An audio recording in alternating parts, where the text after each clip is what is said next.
Brought to you by 5paisa.com. Investing made easy and rewarding. Download the app now. नमस्कार, मैं हूं आलोक जोशी और आप देख रहे हैं बिज तक। और बिज तक में बात हो रही है बजट की। और बजट आते ही आम आदमी के सामने, खास तौर पे मिडिल क्लास के सामने सबसे बड़ा सवाल होता है कि इस बार वित्त मंत्री हमारे बजट का क्या करने जा रही हैं। हमारे बजट का मतलब हमारे टैक्स का क्या होगा। हमारी कमाई पे जो टैक्स लगता है, उस टैक्स के साथ हमें जो छूट मिलती है, उन सब का क्या होने जा रहा है। उसमें हमारी ज़िंदगी कुछ आसान होगी, टैक्स का रेट कम होगा, बढ़ेगा, स्लैब में हेर फेर होगा। ये सारे सवाल हैं, लोगों की इच्छा है। तमाम लोग कहते हैं भाई 2.5 लाख रुपए की ये जो लिमिट है एग्जेम्पशन की, इसका क्या अर्थ है।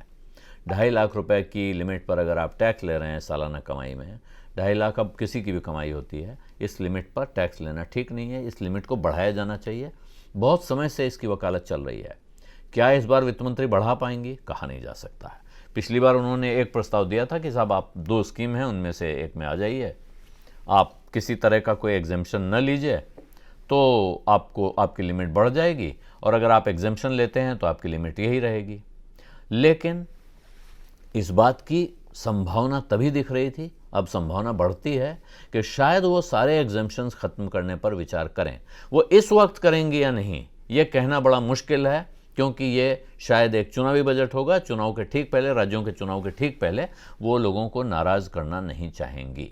लेकिन ये ध्यान रखना चाहिए साथ में कि 7 करोड़ के आसपास लोग रिटर्न भरते हैं इस देश में, और उनमें से सिर्फ 30% लोग टैक्स दे रहे हैं। तो इस संख्या को कम करने की तरफ भी वित्त मंत्री बढ़ेंगी, यानी कि वो एग्जेम्पशन लिमिट बढ़ाएंगी। इसकी संभावना बहुत कम दिखती है। लेकिन क्या हो सकता है, कुछ तो हो सकता है। वो क्या हो सकता है ये सोचना चाहिए। तो साहब, ये जो पहला स्लैब है इनकम टैक्स का ब्रैकेट है 5% का।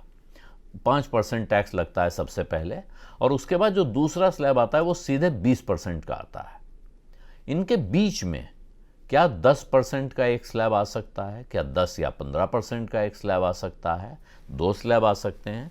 ये एक विचार हो सकता है कि आपने 5% का एक स्लैब लगा रखा है, इसके बाद कुछ गैप देकर आप 10% का स्लैब लगाएं, उसके बाद आप 20% और 30% ऐसे स्लैब बढ़ा दें, ताकि ये जो 30% का स्लैब है ये कुछ और ऊपर पहुंच जाए, कुछ और ऊपर की कमाई वालों पे 30% का टैक्स लगने लगे।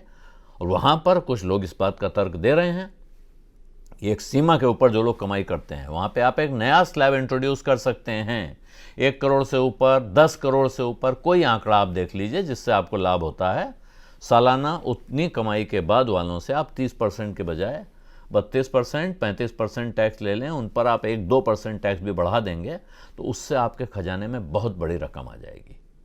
दूसरा, जो टैक्स देने वाले लोग हैं इनकी तरफ से, और जो टैक्स भरवाने वाले लोग हैं, यानी जो चार्टर्ड अकाउंटेंट और टैक्स कंसल्टेंट्स की कम्युनिटी है, उनकी तरफ से एक सलाह ये आ रही है कि आपने बहुत सारे सरचार्ज जो है, सरचार्ज से निजात दिलाइए। सरचार्ज बहुत ज़्यादा है, और वो इतना ज़्यादा है कि वो टैक्स से ज़्यादा हो रहा है कुछ केसेस में।